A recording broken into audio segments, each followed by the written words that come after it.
What's up, guys? Schmidt here. Welcome back to another video. And what is up, ThunderStruckGaming, man? Big shouts to Thunder for having me back on ThunderStruckGaming for my second time now.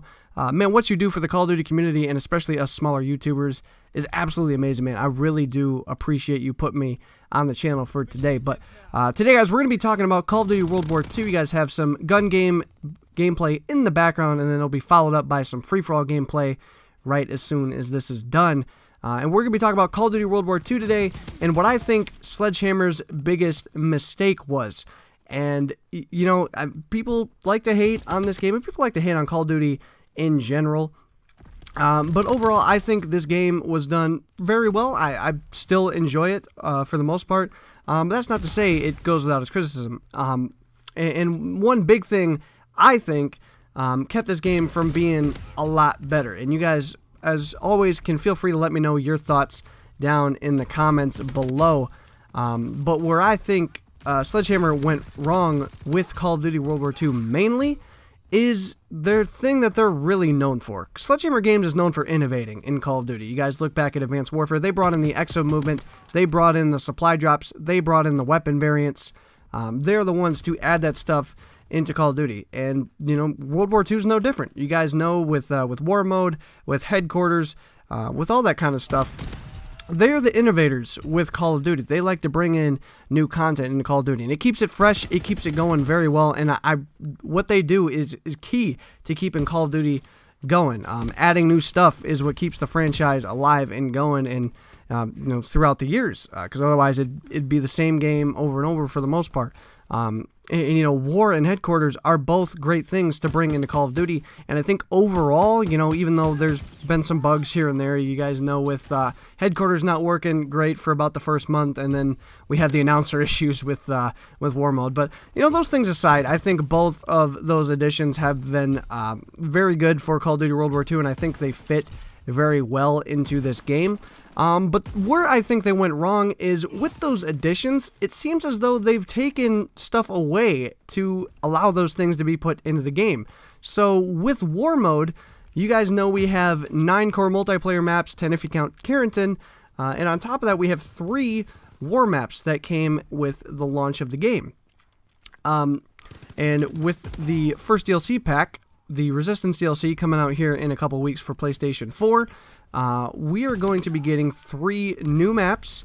Well, I guess one's remastered, but 3 multiplayer maps brought into the game via the map pack, 1 war map and 1 zombies map, which is different from how things have been done in the past. Normally we get 4 multiplayer maps and a zombies, and in a game in which we only have 9 core multiplayer maps, again 10 if you count Carrington, to only get 3 additional maps in the map pack just doesn't seem right, you know? And I know a lot of people are upset by this, and it all has a lot to do with the war mode. Michael Contri has directly addressed this on Twitter, saying that the war maps take so much more time to develop and get right than core multiplayer maps, and it makes sense, you know, obviously.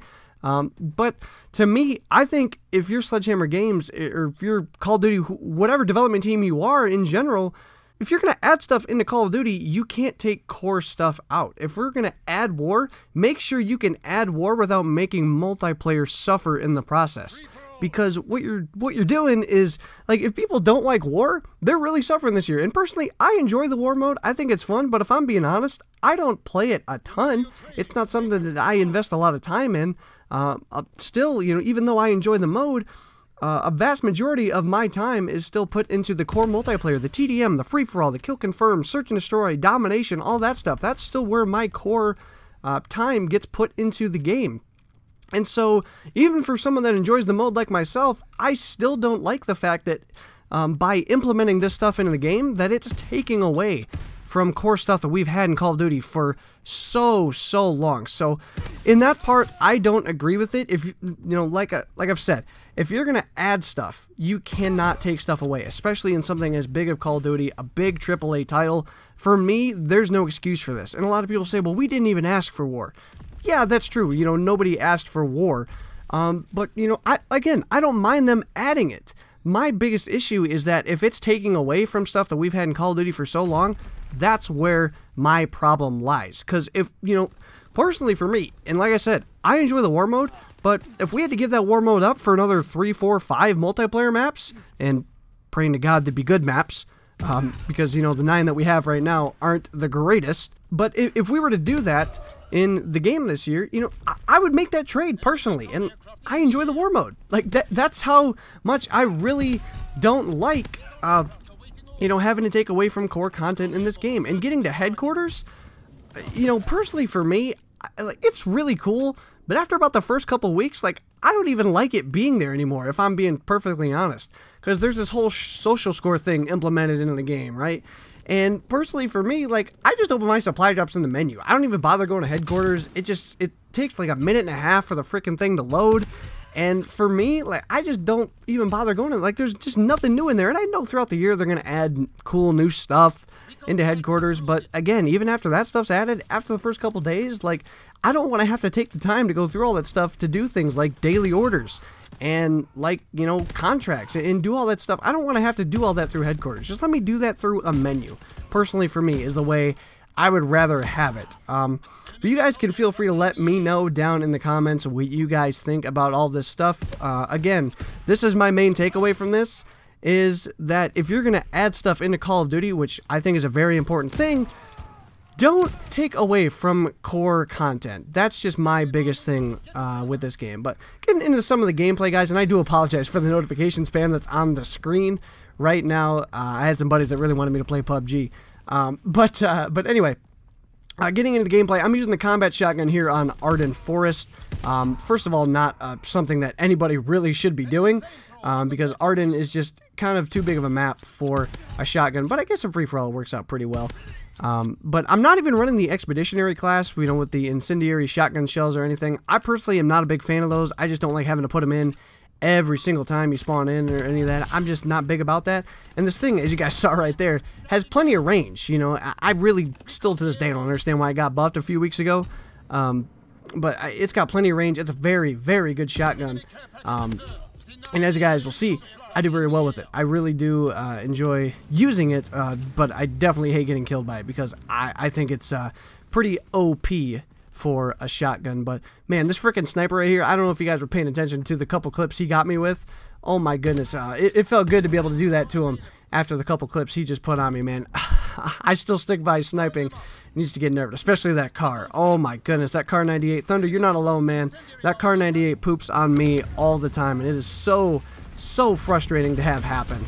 But oh my goodness. Anyway, as you guys see, I got my streaks right now, and I got one motto on my channel, or at least, you know, that I could just kind of implement it after playing a bunch of free-for-all. Free-for-all's been one of my newer things this year that I've really tried to get into, just because it makes it a lot more fun, a lot more people move in this game. And my big motto with free-for-all right now, and my favorite streak in the game being this flamethrower, man, if I get this flamethrower, it's GG's. That's my new motto with free-for-all right now, man. That's this thing is just so powerful. If you guys are looking for a good streak to run in Call of Duty World War II, look no further than the flamethrower. It is an absolute beast. I still can't believe that you continue to get this thing after you die. Like, that's just amazing to me. You get the full use of this thing and just absolutely mows people down. I love me the flamethrower. But anyway, like I said, let me know what you guys think down below in the comments for Sledgehammer, you know, adding stuff in this year, but at the same time taking stuff away. I just don't feel like that was a great move on their part. And like I said, no complaining for this game this year, trying to bash Sledgehammer for anything. Man, I love what they've done with this game. I love their passion for this game, and it really shows. Man, look at that flamethrower. What a beast. But I love what they've done for the game this year. You know, I like the passion. But, you know, that this game obviously should not evade criticism, and that's my main criticism with this game. But if you guys enjoyed the video today, make sure to go over and check out my channel. Thunder will have a link down below in the description. I do a ton of stuff like this, you know, just gameplay commentaries, as well as I've just started now to do some Fortnite funny moments. Fortnite's one of the big new games, battle royale game, you know, for the year. You know, it just came out last year, and of course it's getting really big now this year. And I've been playing a lot of it. How did that flamethrower not kill him, man? Where'd this flame go? Tell me where this flame went. It went right through him, man. Oh my goodness. But I've started doing funny moment videos over there on my channel as well. So if you guys are Fortnite fans or enjoy watching funny moments of that or anything, I've just started to do that as well. But in the comments down below, let me know your biggest problem with this game. I think this game gets far too much hate, but, you know, be constructive about it down in the comments. You know, give me one thing that the big thing where Sledgehammer failed in this game. You know, don't be too harsh. Like I said, make it constructive. You know, the game's not going to be getting any better by swearing them, calling a bunch of losers, or, you know, they should just kill themselves or whatever. Like, that's not going to help anybody. Make it constructive down in the comments below. And let me know where you think Sledgehammer could have largely improved in World War II the most. But anyway, hopefully you guys enjoyed the video today. Make sure to smack the Schmidt out of the like button down below for Thunder. Hope you guys all have a good one. I will see you guys on another video. So long, everybody.